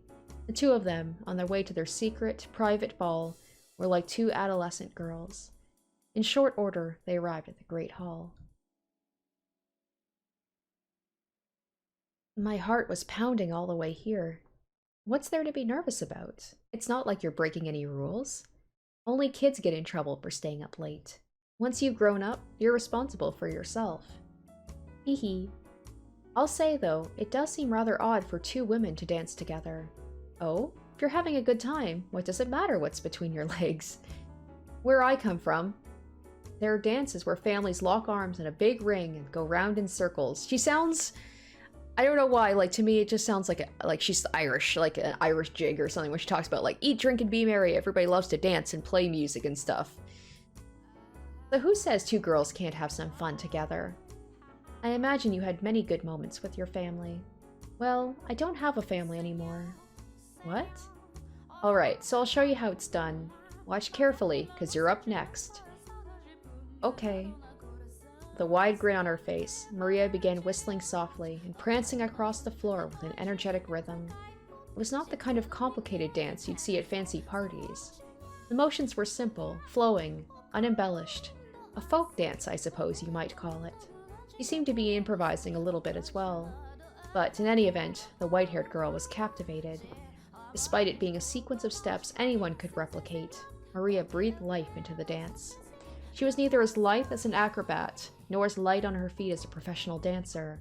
She was her own lively, beautiful self. Maria twirled in place, the skirt of her maid uniform billowing gently up around her, and this is where the white-haired girl's like, I might be a little in love. With a smile, she extended her hand toward the white-haired girl. She hesitated for a moment, but as if being pulled forward by some invisible force, she took Maria's hand. Hand in hand, Maria ushered the white-haired girl into her dance. It was just the two of them, but you could almost see the crowd forming around them. Oh, I wonder if it's like, this is the callback to the thing in the, I can't remember what it is, the thing that she got of the two people dancing, and she said that they seemed so happy, and now she gets to have her dance, but not with her husband, as she would have liked. The other people stepping up to join in. That's it, madam. Doing great. Now lift your leg up. Good. And spin like so. This is not easy, Maria. I'm having trouble following along. You can do it. Looking good so far. You're a natural, madam. Oh, Maria. I won't fall for your flattery. I mean it. The whispers of the two girls. Their muffled laughs. Step, hop, step, step. The rustling of fabric. Many different, soft sounds layered atop one another, creating a little bubble of happiness in the center of the hall. The white-haired girl's movements were a great deal clumsier than Maria's, but Maria would never disparage her for that. On the contrary, she showered her with praise. As flustered as the white-haired girl appeared, I imagined she was quite pleased. Before long, the tightness in her face muscles loosened, a smile spread across her lips, and she began to brighten up. See? What did I tell you? Fun, huh? Yes, I am quite surprised, both that I can dance and that I enjoy doing it so much. I'm glad to hear it. They exchanged looks and both laughed. That might have been the first time I'd ever seen the white-haired girl so delighted. However, because of her infirmity, she quickly found herself out of breath. Her porcelain skin flushed red. Maria immediately stopped for a break. She could surely have continued dancing for some time, but Maria was conscientious of the white-haired girl's physical condition. She looked over at Maria regretfully. My apologies. If only I had more stamina. I am hardly a suitable partner for you, Maria. Sure you are. This is all to cheer you up, madam. So as long as you're having fun, nothing else matters. And heck, I'm enjoying myself plenty too. What do you think? Wouldn't it be nice to do this again sometime? Whenever you're feeling down, let's dance. If you really do enjoy dancing with a frail girl like me, then I would be glad to. Have a little more confidence in yourself, madam. You're so pretty and kind-hearted. I have loads of fun when I'm with you, so you don't need to be so hard on yourself, got it? Thank you. The pleasure is mine. 'Tis an absolute honor to have the rare opportunity to see such a bright smile on your face, madam. My apologies for keeping you out so late. I should get back to my room. Oh, I didn't even realize what time it was. I'm more than up for a little more gum flapping. You have improved my mood more than adequately. I'd not want you to be tired for work tomorrow. Ah, okay. Well then, let's get out of here. Yes, let's. Smiles on both their faces, they made to exit the great hall. However, before they reached the door, it swung open. Because, of course, we can't have happiness in this game for too long, right? A man's towering shadow cast the two women into darkness, his cold, bitter glare fixed on them. If I'd had even the faintest premonition this might happen, I would have done anything in my power to stop the two cheery girls on their way to the hall. Oh shit. But I am eternally powerless. What are you doing? I had a feeling he was going to come back early and catch them. Standing before them in the doorway was the master of the house, Jacopo. Ah, I thought you'd not be back until tomorrow. And how would you know that? No, forget that. Does my staying the night elsewhere have any effect on you? You were just waiting for this opportunity, weren't you? No, what would I possibly want you out of the house for? I'm sure you know better than anyone. What? What is that smell? Perfume? When did you get perfume? And I have to say, you seem to be having quite the time. Yeah, because God forbid that his wife have some fun. Look at you. You're out of breath, red as a beet. I made the right decision coming back. Where the hell were you going? No, I wasn't going. Jacopo, calm down. Seriously. You shut it. Now you're taking this tramp's side? I have told you before, you are not to leave this house without first consulting me. Or do you mean to tell me you've forgotten? God, your ears aren't just for show, all right? They're better than that. They'll even throw out the parts you don't want to hear. No, I swear, I was not doing anything you... Silence. I have no interest in your excuses. You're always watching from the shadows, observing, trying not to step on anyone's toes. And in the back of your mind, you're mocking me. No, Listen up and listen good. You just try stepping out of line again. I'm thinking didn't the maid say something about like this house basically like curses people once they move in? Maybe when he came in here, something took a hold of him. Something about the house and maybe amplified his assholishness like times 100.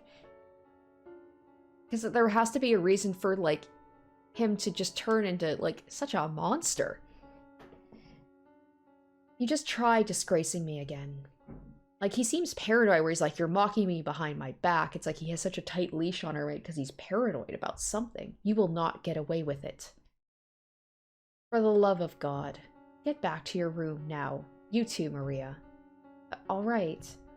God, what is this sickeningly sweet smell? How utterly infuriating. It'll take forever to get this off me. I always thought you had at least some sense of taste. Why did he have to disparage her so? What did she do wrong? What did she do to deserve that? She did nothing whatsoever wrong. She deserved none of the ridicule he showered her with. However, she was not a strong-willed woman. She did not have the courage to retort to the man yelling at her. And neither did Maria, it seemed. Without another word, they both scrambled out of the great hall, away from Jacopo. Usually Maria doesn't have much of a hard time, like, saying something to him, but maybe even she realized, like, he was not in the mood for it. And she didn't want to risk getting him more mad at the white-haired girl. The white-haired girl was a painfully miserable sight to behold. The cheer had drained from her spirit, and the rosy hue from her now pale cheeks. She was hunched forward slightly, looking like a small, scared animal. Say, I'm sorry, this is all my fault. If I hadn't asked you to dance. And me bringing the perfume only made things worse. No, you need not feel bad about anything, Maria. Everything you did was with my best interests at heart. So, don't worry. I will be fine. So, madam, I'll clear everything up. I really am to blame after all. He wouldn't even give you the time of day if you tried. He's a stubborn little shit when he's mad. I'll talk to him. He's more likely to listen to me. I'll make sure he knows he was jumping to conclusions, that I'm the one who dragged you out there to dance, and also that I forced you to wear the perfume. I'll clear everything up, okay? So please, you cheer up. It would be best if I could tell him myself, but yes, you are right. He would not likely listen to me, He would likely not listen to me. He rarely ever listens to me. I should be ashamed. I cannot even hold a simple conversation with my own husband. These things happen, you know. It's not easy being married, in a lot of ways. Yes, you're right. I apologize for having you do something so unpleasant, but I would appreciate that. Oh, no problem. I'm happy to. No need to apologize. I've got this. I'll dunk his head in cold water until he's not blowing steam from his ears anymore. I'll cool him down, promise. And you never know, maybe he'll be open to listening. You could be back to the way you were a year ago in no time. Don't you worry, I'll take care of it, madam. Be positive. You look so much better with a smile on your face. All right. Thank you. I doubted Jacopo would listen, even coming from Maria. And I imagine the white-haired girl felt much the same way. However, she grabbed on to that sliver of hope. She let herself dream. She let herself believe, even just faintly, that everything would go well. Such is human nature. When uncertainty has you in its clutches, you grasp at whatever hope you can find to keep yourself afloat. Sorry. That night, she did not sleep. She was afraid that even in her dreams, Jacopo would be shouting at her. She felt as though her memories of a year prior were beginning to crumble away.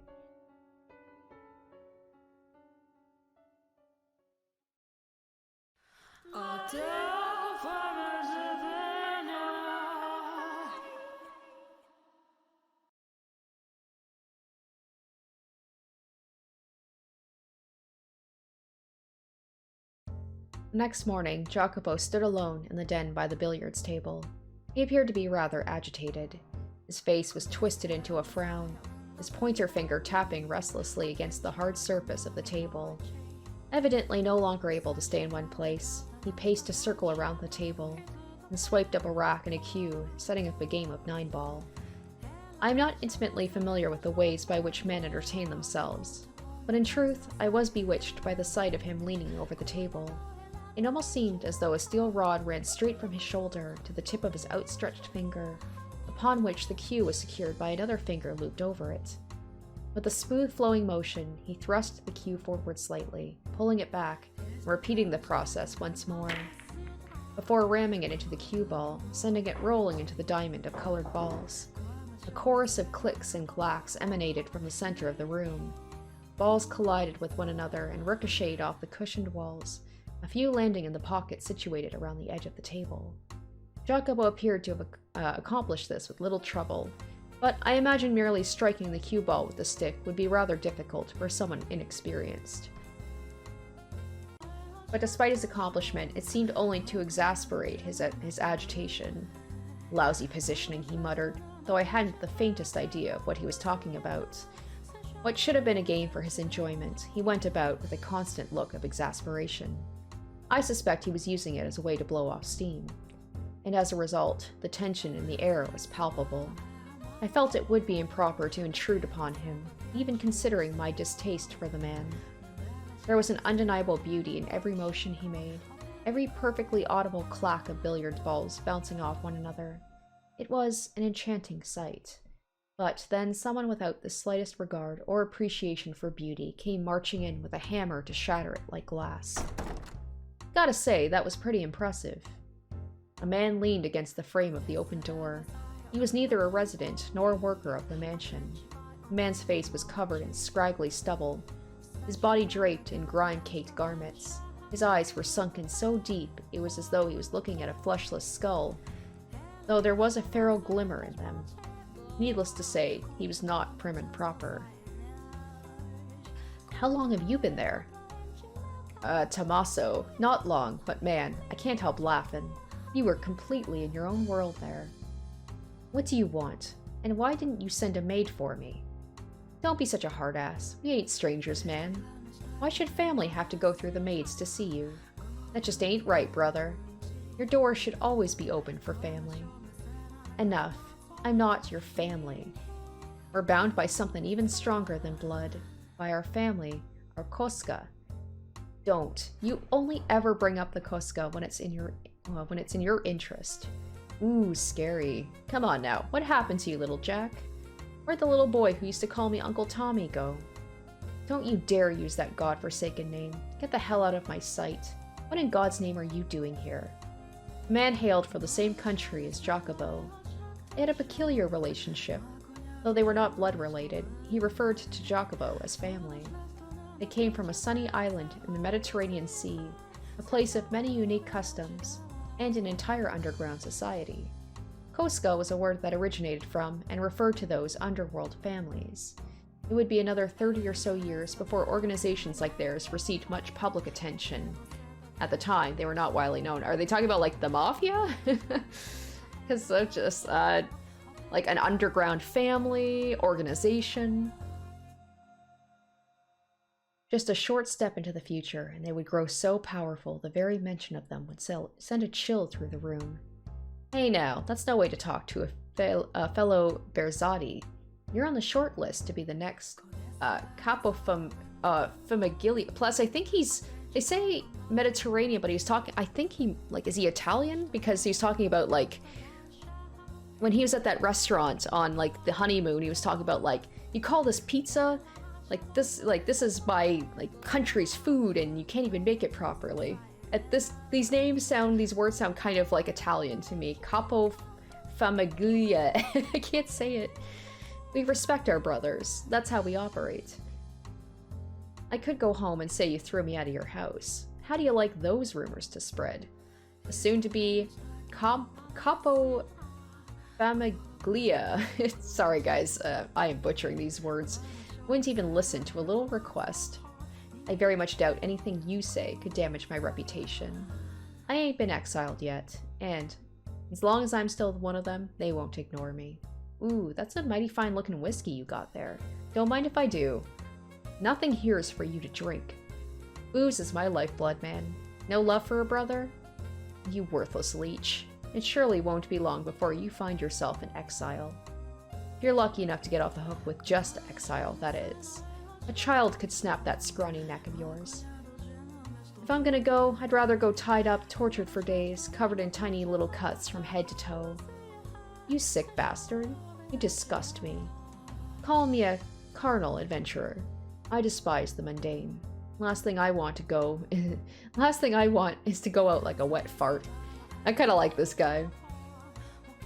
Is this what you came for? To waste my time with your insipid nonsense?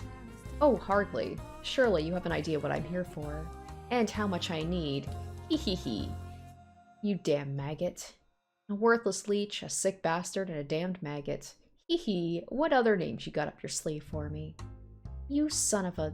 Do you honestly think this is how you ask for a favor? Whoops, excuse me. I beg of thee, O esteemed future capo famiglia. I'm bone broke. Not even enough money to put bread on the table. Could you spare a little for a brother? You brought this on yourself, I'm sure. I hear more than enough stories about you, and hardly any of them pleasant.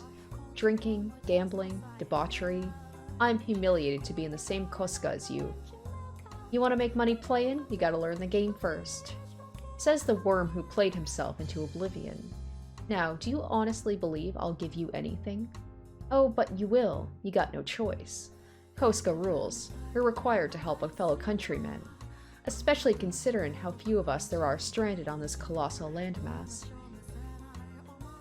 You won't even notice the money's missing. It ain't because you can't, but because you don't wanna. But, Jacopo, being a tight ass does nothing for you. Me coming to you for help keeps your good name clean. That's the thing about being boss. You quietly keep little shits like me out of trouble, so that trouble don't come raining back on you. You do not seem to understand your place. Rather than lecturing me, you should be on your hands and knees begging and crying for my help. If that's what you want, I'll gladly comply. Happy to kiss your boots while I'm at it. Don't even think about it. Know this, there won't be a second time. I will be reporting your conduct to the family back home. I look forward to seeing how they deal with you. Hee hee, just try to have a little mercy, would ya? Hey, is there a maid around? It doesn't matter who. How may I serve you, master? Get a single stack from the safe. Here's the key. It goes without saying, but don't touch anything else. Give the money to that man, as you're escorting him out the door. As you wish. Is that all you needed? Yes, now get to it. Very well, excuse me. Well, that's one looker of a maid you got there. But there's something, I don't know, eerie, strange about her? Fancy that. We agree on something. How long's she been working here? Couldn't tell ya. As I recall, she came with the house. Is that the kind of woman you fancy? A gal you can't read will always be interesting. Is that so? Now that he mentions it, how old is that woman? Though I suppose it doesn't matter much. Oh yeah, Jacopo, one other thing I wanted to talk to you about. What is it this time? And if it's more of your blather, I will shoot you dead where you stand. Now, no need for threats. This one's about your, better half. What about my wife? Well, to put it simply, yeah.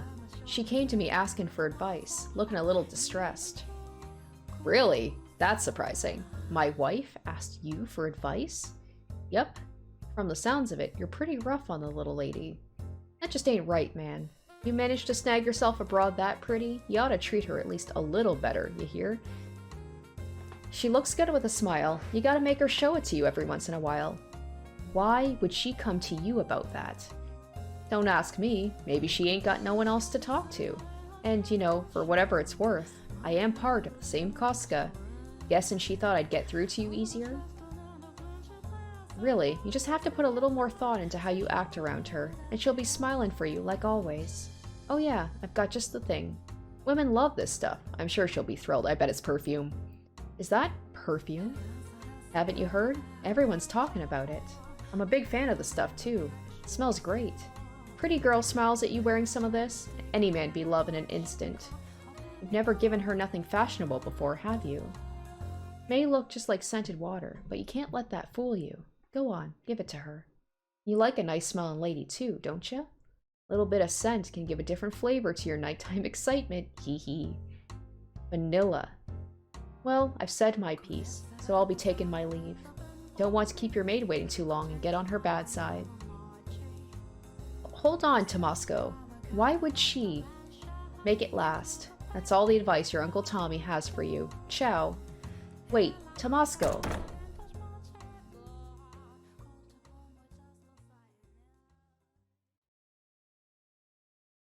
I could go after him. It would be a simple task to catch him, grab him by the neck, make him tell me. Tell me where he spoke with her, what she told him. But why? Why will my legs not move? Asking him for advice, fashionable perfume, her smile. She looks good with a smile. She'll be smiling for you like always. Can't be. She hardly ever smiles around me. I just find it so strange. I don't see the white-haired girl as the type to go up to someone that I imagine she has maybe met once or twice. I don't know how often this guy comes around and straight up like telling him her issues with Jacopo.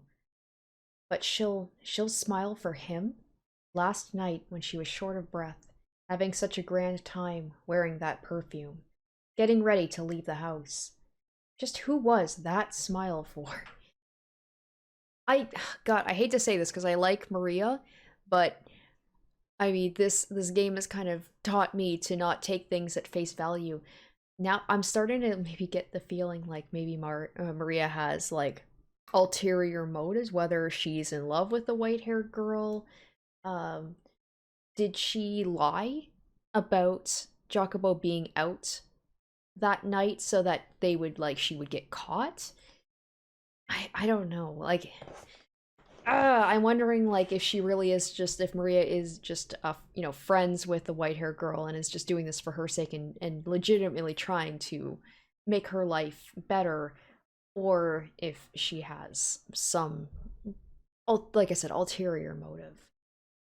Because the timing, right, was just he just came in right as they were dancing. I don't know, I'm just did he just come home unexpectedly, or was that a trap? God damn it. Don't you think I'll let you run free any longer? His eyebrows were furrowed, creating deep creases on his forehead. Several servants stood off to the side, watching their master attentively as he stomped past them down the corridor. However, no one said a word to him. Had I not been preoccupied attending to his countrymen, I likely could have prevented it. She always speaks, this maid always speaks so, passively, oh, I could have done something, but I just happened to not be there at the time. It's like she's just, stepping back and not admitting any responsibility for it. The look on his face would have made it obvious something bad was about to happen. Something that would serve only to further her misfortune. Because she seems to be, the leader of the, not the leader of the maids, but, their boss. So if she knew that the maids were, harassing the, the lady of the house, you think she would put her foot down and put a stop to it, but she's not. She was already in a less than ideal situation, and it was perched on the edge of a hill, soon to begin rolling down into even worse territory. Jacopo? What's the matter? If you wanted to visit, you could have said something rather than coming in without knocking. Is that really necessary? Pardon? Oh boy, this is no good. Is there something you so desperately want to keep from me that I must knock before entering? That I should have to let you know in advance that I'm coming? What are you... Well, is there? You went to talk to him behind my back, I'm told. What did you tell him? You moaned to him about my behavior? That hurts. You told him I'm rough with you? You cried on his shoulder because I'm not nice enough? Him, of all people? Wait, Jacopo. You're mistaken. Let me... Silence. Not a word. Not a single godforsaken word. The only thing that comes out of your mouth is excuses. lies and fabrication. You put on this sweet, innocent little girl act, but what's really going through your head? Maybe I should just rip that mask off your face. Stop, Jacopo, this girl never has a good time in any of these doors. You look down on me, your nobility, and I'm just a nobody who married into it. No, stop, let go of me, please. When did it start? How long have you been seeing him? Who else have you been seeing?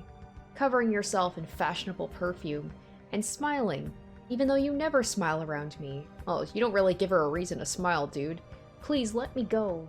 I can see it in your eyes. He's just a worthless commoner. Why would you think that?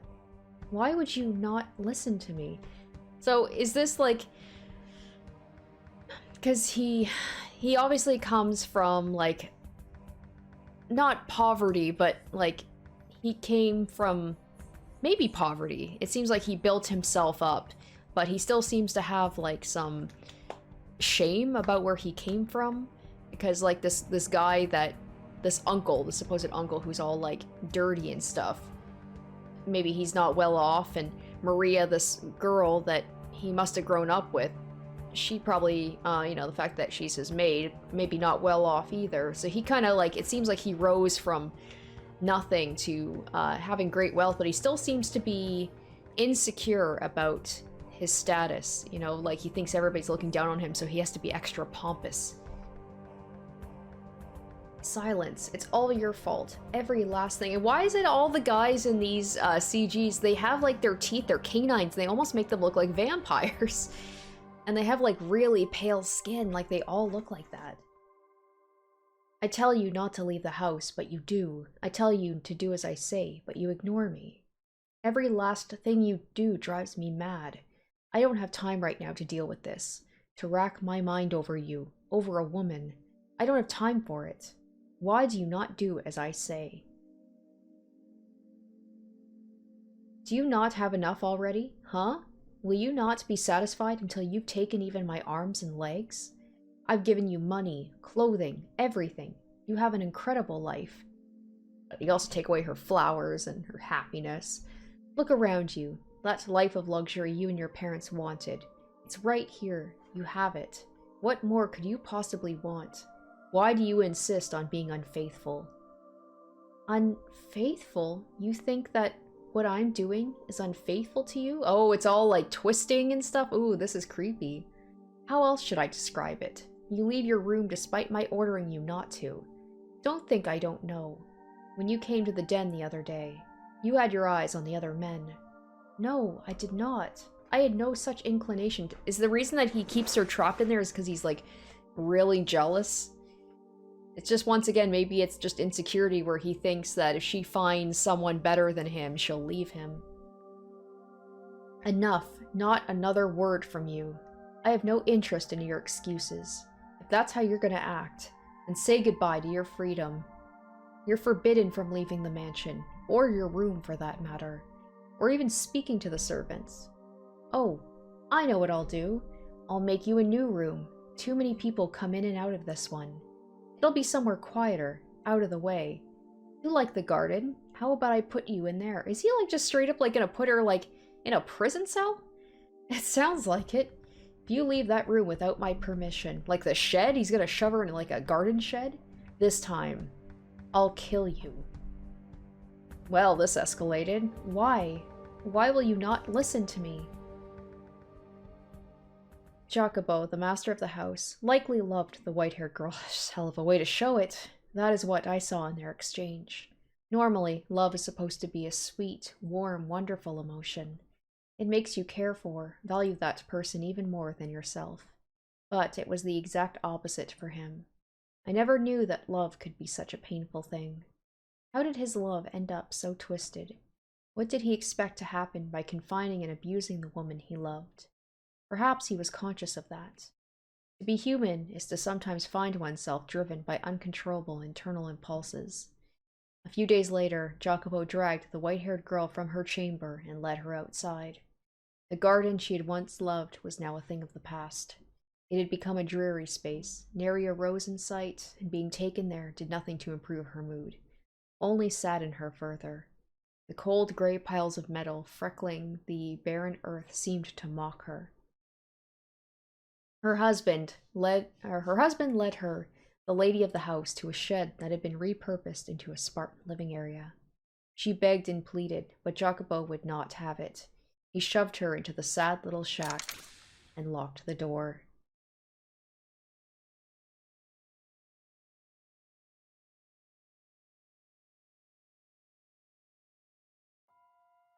Alright, so that will do it for this episode and the beginning of door number 3. And, oh man, the poor white-haired girl, she just, like I said, she just seems to be incapable of finding happiness. And this one is the one that makes me the most angry, yet at least before, the men that she encountered had some affection for her and treated her well, even if the rest of the world didn't. But this, the man who is supposed to love her, you know, is just an asshole. So there's obviously more to Jacopo than this. I assume we're gonna get some backstory into how he got to where he is, maybe more insight into his upbringing, maybe his relationship with Maria. And speaking of Maria, she's an interesting character on the surface. It seems like she's just a good-hearted person who wants to be friends with the white girl and give her happiness, but I've been played by the previous 2 stories, so it just makes me think like there must be more to Maria as well. Will we find that out in the next episode? I don't know. We'll just have to wait and see. Thank you guys so much for watching, and I hope to catch you in the next one. Until then, bye. Special shoutouts to my top tier patrons: Nana, Kaori Mikoto, Revealing Storm, Tequila Mockingbird, Jared Fan, Saya, Asborn Kennedy, Harry Gazif, Pancake G, I Cognito, and Matt Goldsmith.